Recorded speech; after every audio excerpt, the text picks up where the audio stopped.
Good morning everyone. Today I am going to take a seminar on chapter 4 poverty from Indian economy. First we'll see what is poverty. Poverty refers to a state in which an individual is unable to fulfill even the basic necessity of life. Basic necessity means like cloth, food, health facilities. These are the basic necessity. The poor people become in the state of poverty when they can't afford these basic necessity. Okay, now we'll see two types of poverty. They are relative poverty and absolute poverty. Now we'll see what is relative poverty.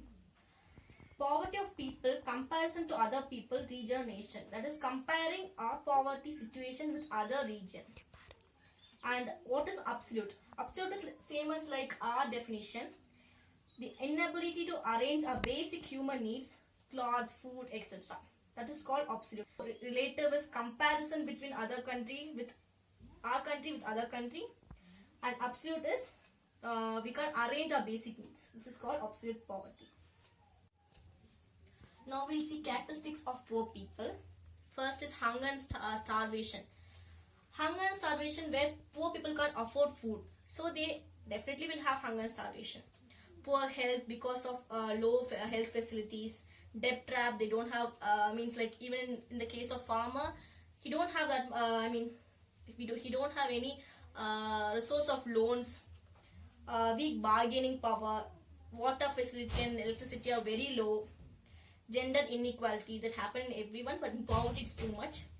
Identification of basis occupations and migration to urban areas. When they can't handle in their own area, they have to go to their urban areas, because there they can get enough and more resources up to their level where they can afford it, because they are in a poverty situation. Now we'll see category of poor: chronic poor, transient poor, non-poor. First is chronic poor, the people who are in the borderline of poverty. Transient poor is because of some economical issues or some seasonal issues, they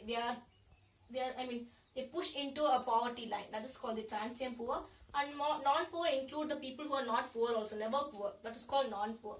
So there are three types: chronic poor, transient poor and non-poor. Okay, now we'll see what is poverty line. Poverty line was defined for rural areas consumption worth rupees 673 per person per month, and for urban area it is 860. So borderline for rural area is 673 and for urban area it's 860. Now we'll see a category of poor in a poverty line. You should keep in mind this is a poverty line in every diagrams. In first, always poor. They don't touch even the poverty line at least once. Whereas in usually poor, they're poor but at times they touch the poverty line. These two become chronic poor.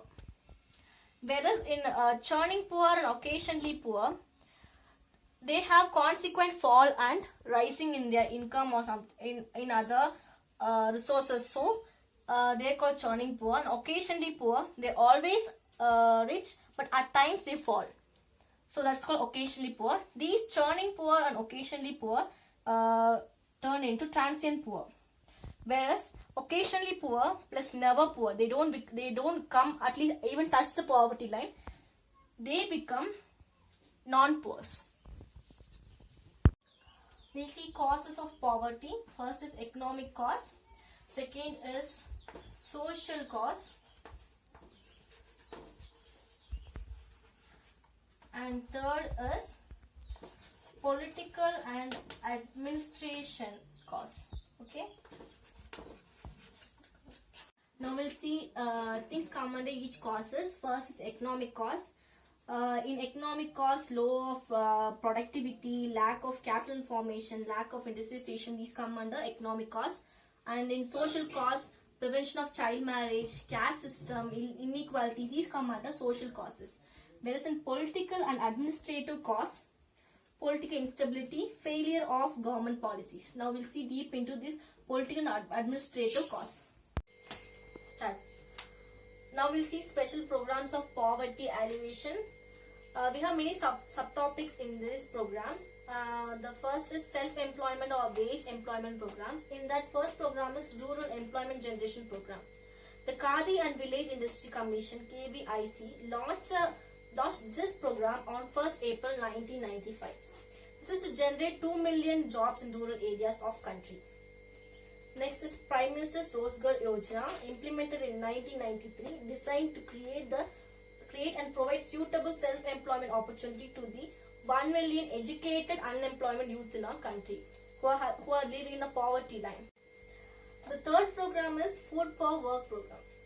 It was launched by Minister of Rural Development, Central Government on November 14, 2004. In 150 of the most backward districts of India, with the objective of generating supplementary wage employment. And the second subtopic is program to improve the food and nutrition status of poor or meeting the minimum needs of poor. In first it is public distributor system, PDS, normally known as ration shop. It is an Indian food security system established under the Ministry of Consumer Affairs, Food and PD, that is public distribution. PDS evolves as a system of management and scarcely through distribution of food grains at affordable price to the poor ones. And the PDS presently the commodities named wheat, rice, kerosene, sugar are being allocated to the status of distributions. In June 1997, the Government of India launched the Target Public Distribution System, that is TPDS, with a focus on the poor.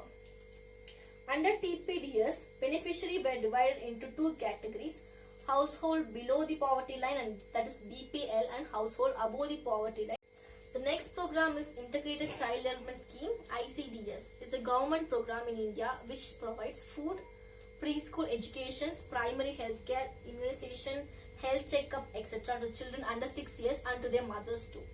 It was launched on 1975 and discontinued in 1978 and relaunched by the 10th 5-year plan. The next program is Midday Meal Scheme. The main objective of the scheme is to help improve the effectiveness of primary education by improving the nutritional status of primary schools. It is launched on 1995. It's launched in country India.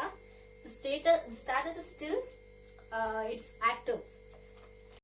Next we'll see programs to develop infrastructure. This is actually the next chapter, infrastructure. But I'll tell the programs. Pradhan Mantri Gram Sadak Yojana, Pradhan Mantri Gramodaya Yojana, Valmiki Ambedkar Awas Yojana. And next is National Social Assistance Program, 1995. It's generally sponsored scheme of Government of India that provide financial assistance to the elderly widows and the persons who have disabilities. And they are old age pensions, widow pensions, disability pension, national family benefit schemes, etc. Like Annapurna schemes. And the other programs like National Maternity Benefit Yojana, 20-point programs are there. And next is flaws in anti-poverty programs. The flaws are inadequate financial limits, lack of interest, poor targeting, lack of accountability, chain of mention. And I will just for more reference I will add a PDF. You can just check it in that. Thank you.